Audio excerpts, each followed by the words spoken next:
जब जीव को मनुष्य शरीर में जन्म लेना होता है तो प्रकृति में वर्षा के साथ आता है, प्रकृति में वर्षा के साथ आया और फसल में मूली, गाजर, गेहूं, अन्न, इनमें वो जीव प्रवेश करता है और उसे माता पिता दोनों पाते हैं। तो सप्तम धातु वीर के रूप में परिणित होता है जीव। वो वीर कण के रूप में माता के उदर में जब प्रवेश करता है तो एक रात्रि में मां का और पिता का, दोनों का वो जो वीर मिलता है, उस रज और वीर के मिलने से एक कलल सा बनता है। 5 रात्रि व्यतीत होने के बाद एक बुदबुदा सा बनता है। 10 रात्रि व्यतीत होने के बाद एक बेर की सी आकृति होती है। फिर उसके बाद उसमें धीरे धीरे मांसपेशियां बढ़ने लगती हैं। 1 महीने में उसके सिर निकल आता है, 2 महीने में हाथ पांव अंगों का विभाग होता है, 3रे महीने में नख, रोम, अस्थि, चर्म, स्त्री पुरुष के चिन्ह प्रकट हो जाते हैं, 4 महीने में मांसादि 7 धातुएं प्रकट हो जाती है, 5वें महीने में चेतना जागृत हो जाती है। जैसे अपने चेतना, ऐसे 5वें महीने में गर्भस्थ शिशु की चेतना जागृत हो गई। जीव है पर चेतना 5 महीने बाद मां के गर्भ में जागृत। अब उसे भूख लगती है, प्यास लगती है, वहां की तापमयी जलन, पीड़ा, छोटे छोटे कीड़ों के द्वारा काटना, 6ठे मास में झिल्ली से लपटा हुआ मां की दाहिनी कोख में कीड़े की तरह तड़पता है। उस समय माता को कड़वे और खट्टे पानी की लालसा होती है, जिससे उसके अंगों में जाकर भयंकर जलन होती है। यह है भोग। वो कृमि कीड़े की तरह तड़पता है। मलमूत्र के गड्ढे में बीच में झिल्ली में बंधा हुआ वो जीवात्मा सुकुमार तो होता है, वहां के कीड़े उसे नोचते छोटे छोटे, वो तड़पता है। माता प्रसन्न होती कि जब बच्चा हिलता है, बोले है उसकी दुर्गति हो रही, वहां भयंकर कष्ट पा रहा है। ऐसा क्लेश होता है कि क्षण क्षण में बेहोश होता रहता है। माता के खाए हुए कड़वे, तीखे, गरम, नमकीन, रूखे, खट्टे, यही पदार्थ पाने की इच्छा होती है माता, क्योंकि उसको भोग भोगना है। उसके कोमल शरीर में भयानक पीड़ा होती है जब माता ऐसे पदार्थ खाती है। गर्भाशय की झिल्ली में लिपटा हुआ, आंतों और मलमूत्र से घिरा हुआ सिर, पेट की और पीठ और गर्दन एक कुंडलाकार, ऐसे कंकण जैसा, ऐसी आकृति गर्भस्थ शिशु की होती है। पिंजड़े में बंद पक्षी के समान पराधीन, ना तो वो हिलडुल सकता है ना बोल सकता है, बड़ा असमर्थ दुख को भोग रहा है। चेतना पूरी है। इसी समय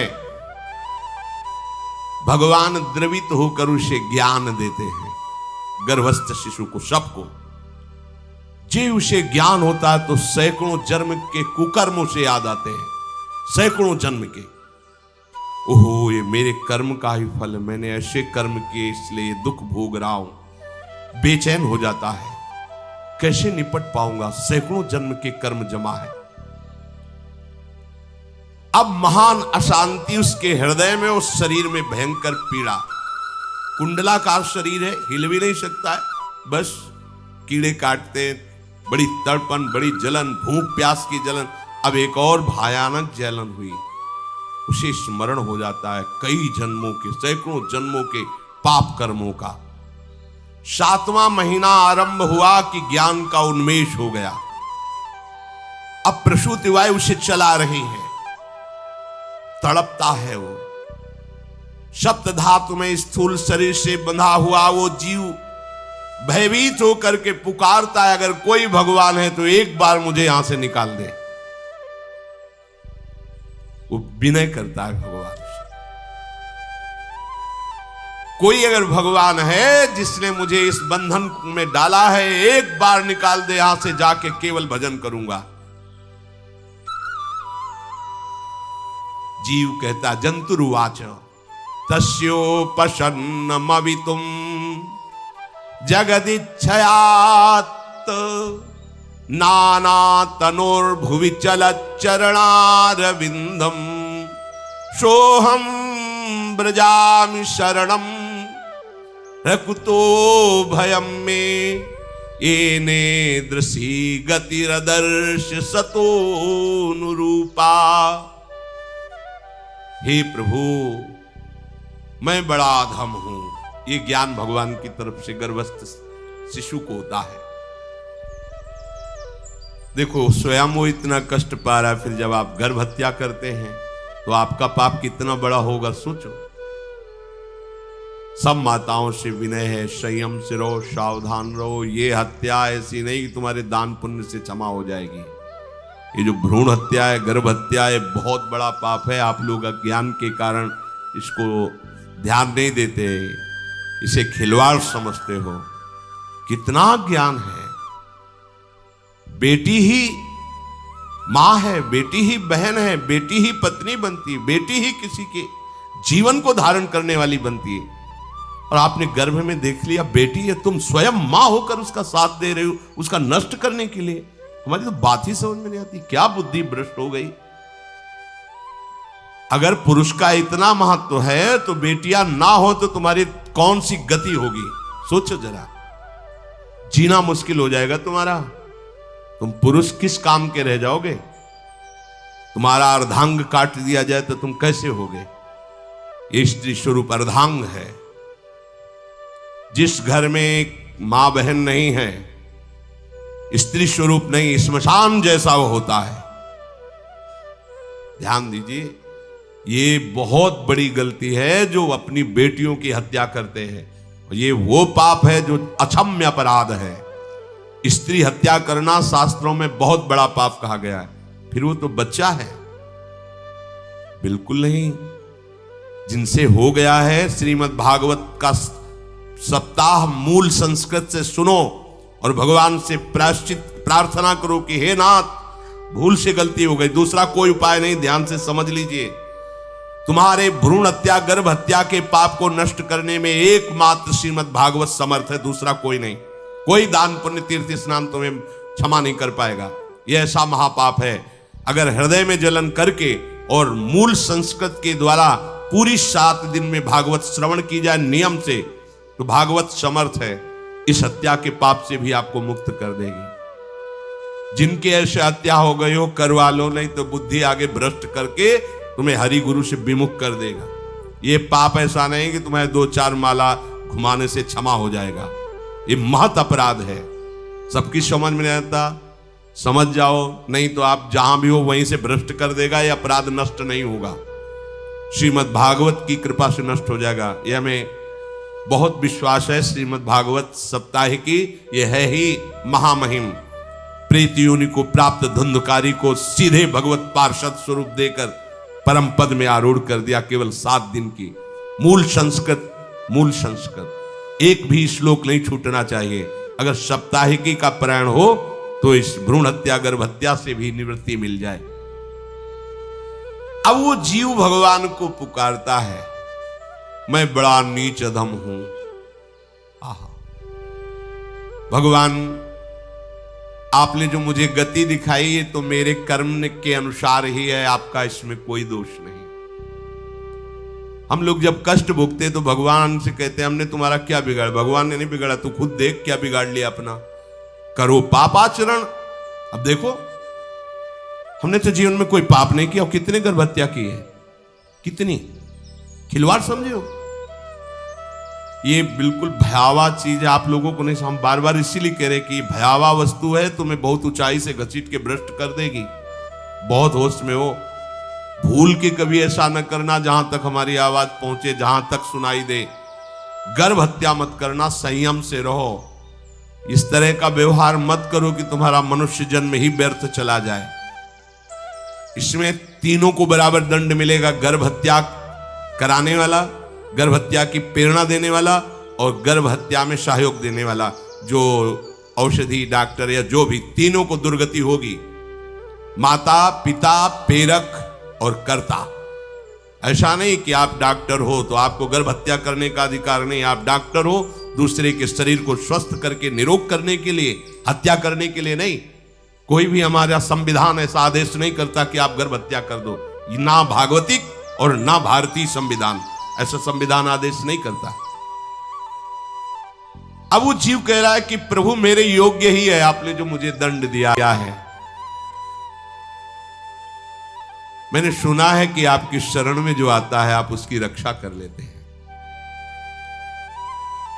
आपकी जो शरण में हो जाता है वो इस भूमि पर, भारत भूमि पर, विश्व पर निर्भय विचरण करता है, कोई उसे भय नहीं प्रदान कर सकता।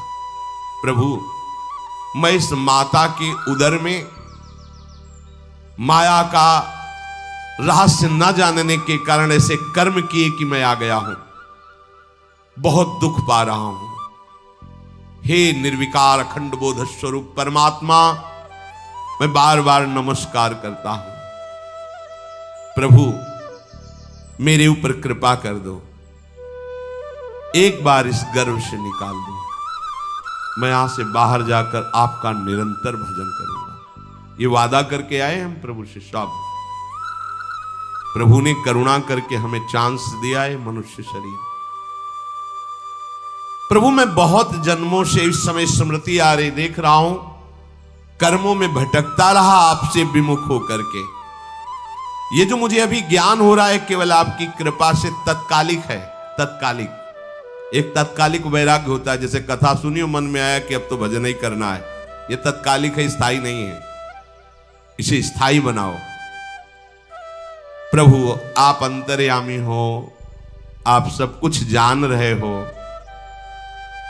तीनों तापों की शांति के लिए भक्तजन आपका भजन करते हैं। मैं देहधारी होकर जीव माता के उदर में मलमूत्र से रुधिर की झिल्ली में फंसा हुआ माता की जठराग्नि के ताप से जल रहा हूं। प्रभु एक एक क्षण में यहां विकल होकर केवल इंतजार कर रहा हूं कि किस समय मुझे यहां से निकाला जाएगा। दीन बंधु यहां से कब मैं निकलूंगा।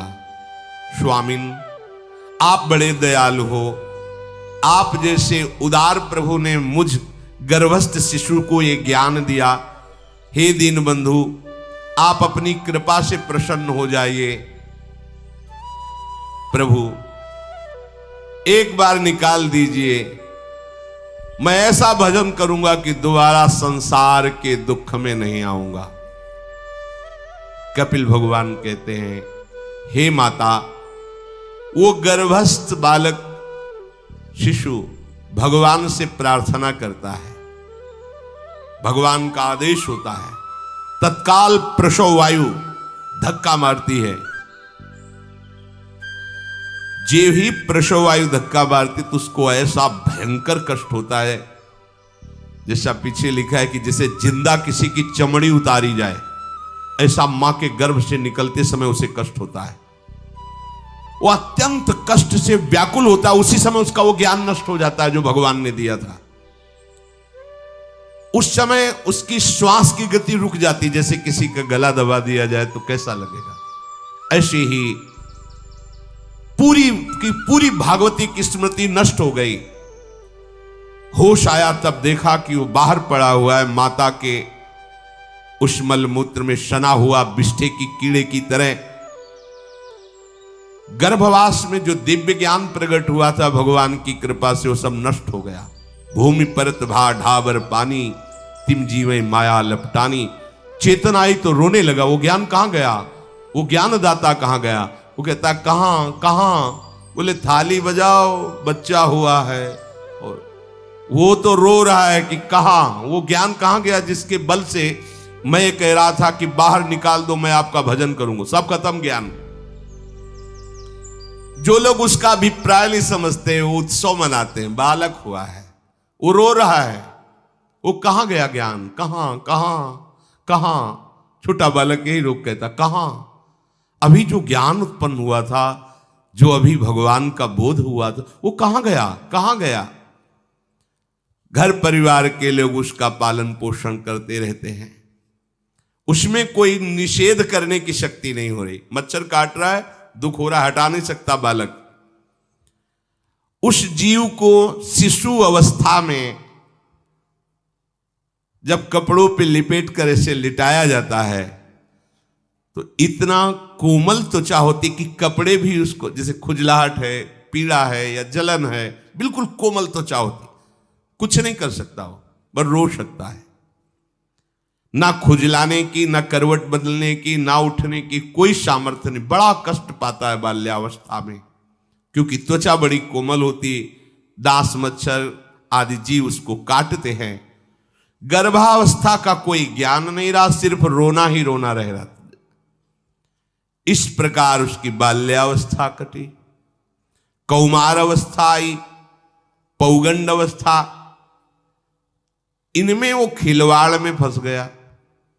जैसे जैसे बड़ा होता जाता, चेतना, गुनगुना, ये कार, ये प्लास्टिक के ऐसे, उनमें मगन है। देखो ना छोटे बच्चों को, अज्ञानवश इसकी ये अवस्था कट गई। बड़े भाग्यशाली ऐसे भी बच्चे हैं जो तुतला के बोलते, उनकी मैया कहती राधा बोलो, राधा। देखो ये सौभाग्य, प्रणाम है उन माताओं को जो अपने बच्चों को भगवान नाम बुलाती हैं कि आप बोलो, श्री हरिवंश बोलो, राधे राधे बोलो। धीरे धीरे उसकी युवावस्था पहुंची। इस समय उसके अंदर एक भूत सवार होता है, जवानी का भूत है, ये सबके सवार होता है। अगर मंत्र चल रहा है तो भूत नहीं चढ़ेगा, नाम चल रहा है तो भूत नहीं चढ़ेगा, नहीं तो भूत चढ़ जाता है। ये कुछ भी करवा सकता है भूत, भूत ही तो है ना। वैसे ही पंचभूत लिपट गए, ये ऊपर से जवानी का और भूत सवार हुआ तो जौवन ज्वर के ही नहीं बलकावा। जवानी में कोई भी ऐसा अपराध नहीं जो हो ना जाए। बड़ा भयानक इसमें स्वरूप होता है। इसमें केवल भोग, केवल भोग, एक ही दृष्टि रहती है, भोग भोगना। अज्ञानवश जब भोगों की प्राप्ति में बाधा पड़ती तो भयंकर वो क्रोध करता है, शोकाकुल होकर हिंसा कर बैठता है। जैसी घटनाएं सुनने को मिलती हैं, राक्षसी घटनाएं, ये भूत है जवानी का। जहां कामना में बाधा पहुंची, क्रोध, क्रोध में वो समझ नहीं पाता कि मेरे जैसा ही प्रिय शरीर उसका है जो मैं वर्ताव कर रहा हूं। सदेहेन मानेन वर्धमानेन मन्युना करोति विग्रहम कामी कामेष्वंताय चात्मनः। जैसे जैसे देह बढ़ता जाता है, पुष्ट होता जाता है, वैसे वैसे भोग वासना और अभिमान बढ़ता जाता है। वो काम परवश होकर अपना नाश करना शुरू कर देता है। यौवन, वो फिर खोटी बुद्धि वाला वैसे ही पाप करने लगता है जिन पापों के कारण उसकी दुर्गति हुई थी नरक आदि की, और मां के गर्भ में आया था। देहाभिमानवश निरंतर मैं करूंगा, मैंने भोगा, मैं वो भोगूंगा। उसे ये ज्ञान नहीं रहता कि मैं वादा करके आया हूं कि भजन करूंगा और इस संसार से मुक्त हो जाऊंगा। भूल गया। इसी शरीर से उसको फिर भयंकर कष्ट भोगने पड़ेंगे। इसी का नाम संसार चक्र है। अगर कहीं उसे सत्संग मिल जाए, सन्मार्ग में चल दे, तो माया भेजती है दो प्रकार के लोग उनको भ्रष्ट करने के लिए। एक जिह्वा रसेंद्री को और एक उपस्थेंद्री जनेंद्री के भोगों का समागम भेजती है। फिरी भोगो, ध्यान रखना, शास्त्र है, सत्य एक एक अक्षर है।